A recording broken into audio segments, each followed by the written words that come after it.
Capítulo 51. A reunião campal. É de importância que os membros de nossas igrejas assistam às reuniões campais. Os inimigos da verdade são muitos, e porque pouco é o nosso número, cumpre-nos apresentar uma frente tão forte quanto possível. Necessitais individualmente dos benefícios da reunião, e Deus vos convida a serdes os primeiros nas fileiras da verdade. Dirão alguns: é dispendioso viajar e nos seria preferível economizar o dinheiro e dá-lo para o avançamento da obra onde é tão necessário. Não raciocineis assim. Deus vos chama a ocupar o lugar que vos pertence nas fileiras de seu povo. Tanto quanto vos for possível fortalecer a reunião estando presentes, vós e vossa família. Fazei esforço extraordinário para assistir à reunião do povo de Deus. Irmãos e irmãs, muito melhor vos seria deixar que os negócios sofressem do que perder o ensejo de ouvir a mensagem que Deus tem para vós. Não arranjeis nenhuma desculpa que vos impeça de obter toda a vantagem espiritual possível. Necessitais todo o raio de luz. Precisais habilitar-vos a dar a razão da esperança que há em vós com mansidão e temor. Não vos podeis permitir a perda de um privilégio assim. Antigamente o Senhor instruiu seu povo a se reunir 3 vezes por ano para tributar-lhe culto. A essas santas convocações ia o povo de Israel, levando dízimos, ofertas pelo pecado e ofertas de gratidão à casa do Senhor. Encontravam-se para contar as misericórdias de Deus, tornar-lhe conhecidas as suas maravilhosas obras e dar louvores e ações de graças ao seu nome. E deviam unir-se no serviço sacrificial que apontava a Cristo como o Cordeiro de Deus que tira o pecado do mundo. Assim deviam eles ser guardados do poder corruptor da mundanidade e da idolatria. A fé, o amor e a gratidão deviam ser mantidos vivos no coração deles, e por meio de sua associação desse sagrado serviço, deviam ser mais estreitamente ligados a Deus e uns aos outros.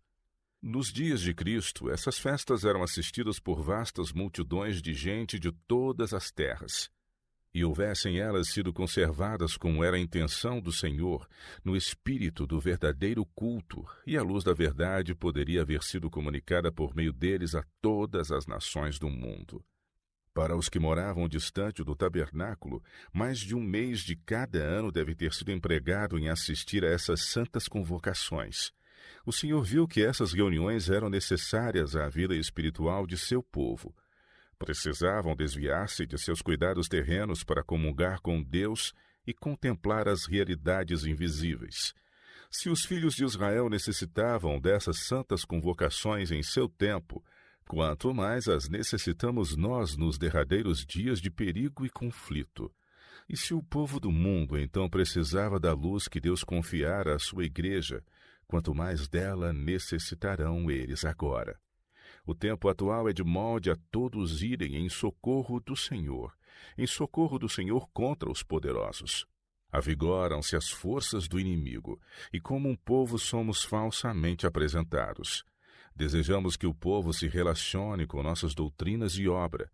Queremos que saibam o que somos e o que cremos. Precisamos abrir caminho ao coração deles. Que o exército do Senhor se ache em campo, a fim de representar a obra e a causa de Deus. Não alegueis desculpas. O Senhor necessita de vós. Ele não faz sua obra sem a cooperação do instrumento humano. Ide à reunião campal, ainda que isto vos custe um sacrifício. Ide dispostos a trabalhar. E fazei todo esforço para levar vossos amigos a ir, não em vosso lugar, mas convosco, para estarem ao lado do Senhor e obedecer-lhe os mandamentos. Ajudai os que mostram interesse em ir, provendo-lhes, se necessário, comida e alojamento. Os anjos comissionados a ministrar aos herdeiros da salvação vos farão companhia. Deus fará grandes coisas por seu povo. Abençoará todo o esforço para honrar-lhe a causa e promover o avançamento de sua obra. O preparo do coração. Precisamos lembrar que nessas reuniões há 2 forças em operação. Uma batalha invisível a olhos humanos está sendo travada. Está em campo o exército do Senhor, buscando salvar almas. Satanás e suas legiões também estão em atividade, buscando por todos os meios possíveis enganar e destruir.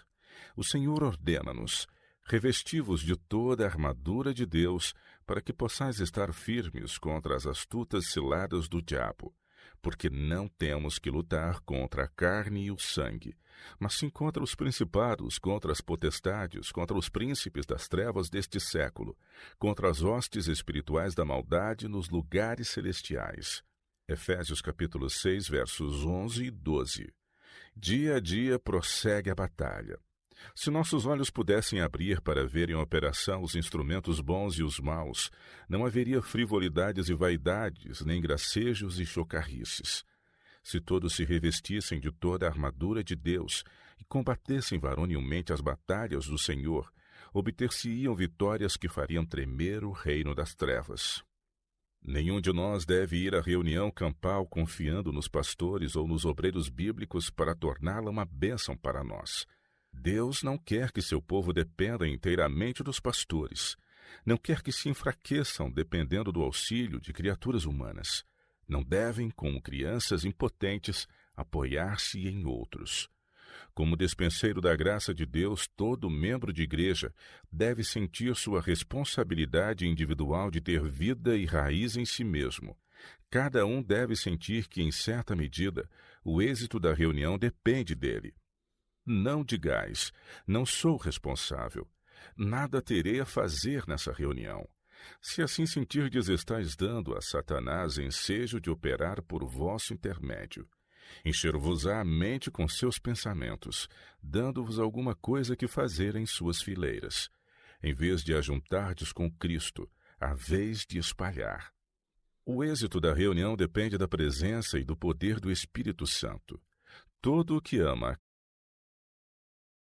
a causa da verdade deve orar pelo derramamento do Espírito, e o quanto estiver em nosso alcance, cumpre-nos remover todo obstáculo e sua operação. O Espírito não poderá ser derramado enquanto os membros da igreja nutrirem desarmonia e amargura uns contra os outros. Inveja, ciúmes, ruins suspeitas e maledicências são coisas de Satanás e barram eficazmente o caminho, a operação do Espírito Santo. Coisa alguma neste mundo é tão preciosa para Deus como sua igreja. Coisa alguma é por ele guardada com tão cioso cuidado. Coisa alguma ofende tanto ao Senhor como um ato que prejudique os que lhe estão fazendo o serviço. Ele chamará a contas todos quantos ajudam Satanás em sua obra de criticar e desanimar. Os que são destituídos de compaixão, ternura e amor não podem fazer a obra de Cristo. Antes de se poder cumprir a profecia, o fraco será como Davi, e a casa de Davi como o anjo do Senhor. Zacarias 12, verso 8. Os filhos de Deus precisam afastar todo pensamento de suspeita com referência a seus irmãos. Os corações devem bater em uníssono. A beneficência cristã e o amor fraternal devem ser manifestados muito mais abundantemente. Soam aos meus ouvidos as palavras: univos, univos. A solene e sagrada verdade para este tempo deve unificar o povo de Deus. Importa que morra o desejo de preeminência. Todos os outros objetos de interesse devem ser absorvidos por um único. Quem se assemelhará mais a Cristo no caráter? Quem esconderá mais completamente em Cristo o próprio eu? Nisto é glorificado meu Pai, diz Cristo, em que deis muito fruto. João 15, verso 8. Se há um lugar em que os crentes devam dar muito fruto, é em nossas reuniões campais. Nessas reuniões são observados nossos atos, nossas palavras e o espírito que mostramos, e nossa influência é de tão vasto alcance como a eternidade. A transformação do caráter deve ser perante o mundo o testemunho do amor de Cristo no coração. O Senhor espera que seu povo manifeste que o poder redentor da graça pode operar sobre o caráter faltoso e fazer com que ele se desenvolva em simetria, sendo abundantemente frutífero. A fim de cumprirmos os desígnios de Deus, porém, há uma obra preparatória a fazer. O Senhor nos pede que esvaziemos o coração do egoísmo, que é a raiz de toda a alienação. Ele anseia derramar sobre nós seu Santo Espírito em fartas medidas e que aplainemos o caminho mediante a renúncia. Quando o próprio eu for entregue a Deus, nossos olhos serão abertos para ver as pedras de tropeço que nossa dessemelhança com Cristo tem posto no caminho dos outros. Tudo isso Deus nos manda remover. Diz ele: confessai as vossas culpas uns aos outros e orai uns pelos outros para que sareis. Tiago 5,16. Então poderemos ter a certeza experimentada por Davi quando, depois de confessar o seu pecado, orou: torna a dar-me a alegria da tua salvação e sustém-me com um espírito voluntário. Então ensinarei aos transgressores os teus caminhos, e os pecadores a ti se converterão. Salmos 51, versos 12 e 13. Quando a graça de Deus reinar no interior, a alma será circundada por uma atmosfera de fé, ânimo e amor cristão, atmosfera revigoradora para a vida espiritual de todos os que a respiram. Então podemos ir à reunião campal não somente para receber, mas para comunicar. Todo aquele que é participante do amor perdoador de Cristo, todo o que foi esclarecido pelo Espírito de Deus e convertido à verdade, por essas preciosas bênçãos sentir-se-á devedor a toda a alma com quem se põe em contato. Os que são humildes de coração serão usados pelo Senhor para alcançar almas de quem o pastor ordenado não se pode aproximar.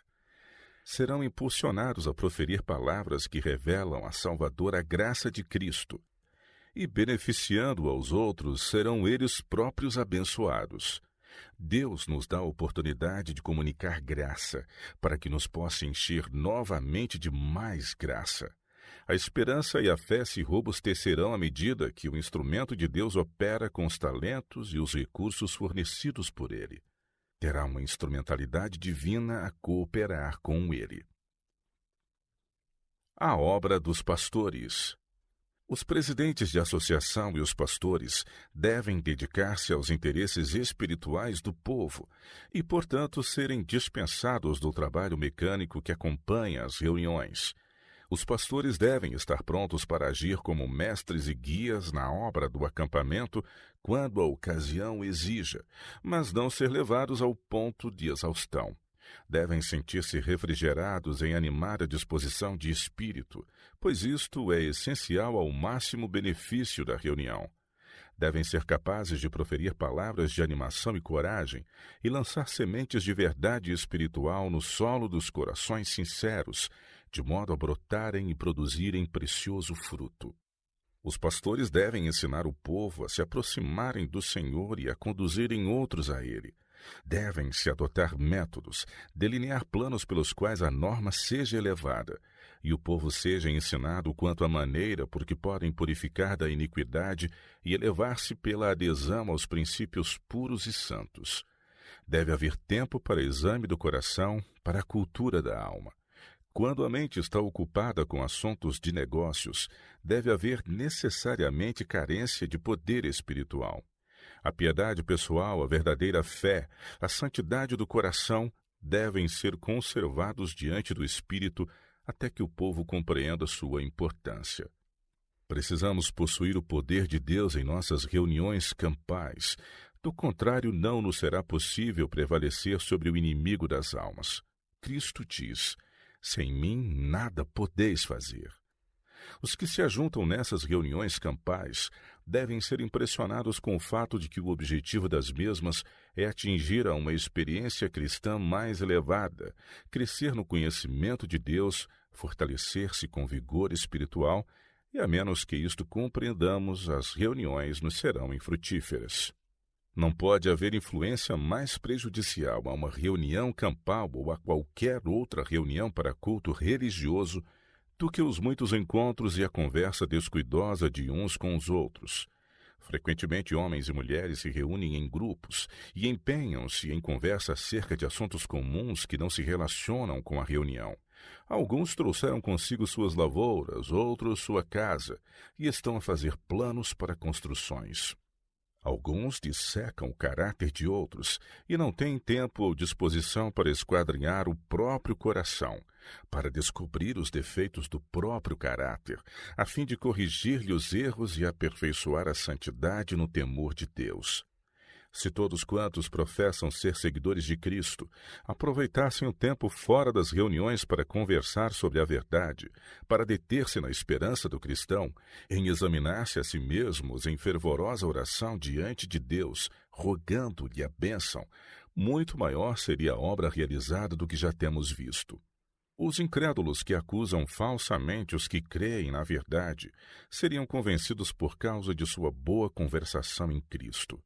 Nossas palavras e atos são fruto que produzimos, portanto, pelos seus frutos os conhecereis. O objetivo de uma reunião campal é levar todos a se afastarem dos cuidados, dos negócios e das preocupações, e a consagrarem alguns dias exclusivamente a buscar ao Senhor. Devemos ocupar o tempo em exame interior, esquadrinhando intimamente o coração, fazendo contritas confissões de pecado e renovando nossos votos ao Altíssimo. Se alguém vai a essas reuniões com objetivos menos dignos, esperamos que o caráter das reuniões seja de modo a levar-lhes a mente a objetivos apropriados. Muitos cristãos vacilarão na fé caso negligenciem constantemente reunirem-se para conferência e oração.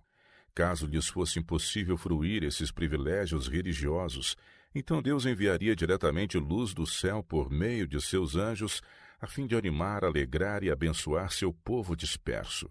Ele, porém, não se propõe a operar o milagre para sustentar a fé de seus santos. Exige-se deles que amem a verdade o suficiente para se darem a alguns pequenos incômodos para obter os privilégios e bênçãos a eles estendidos por Deus. O mínimo que eles podem fazer é consagrar alguns dias por ano a um esforço unido para levar avante a causa de Cristo e trocarem amistosos conselhos e compassivo interesse.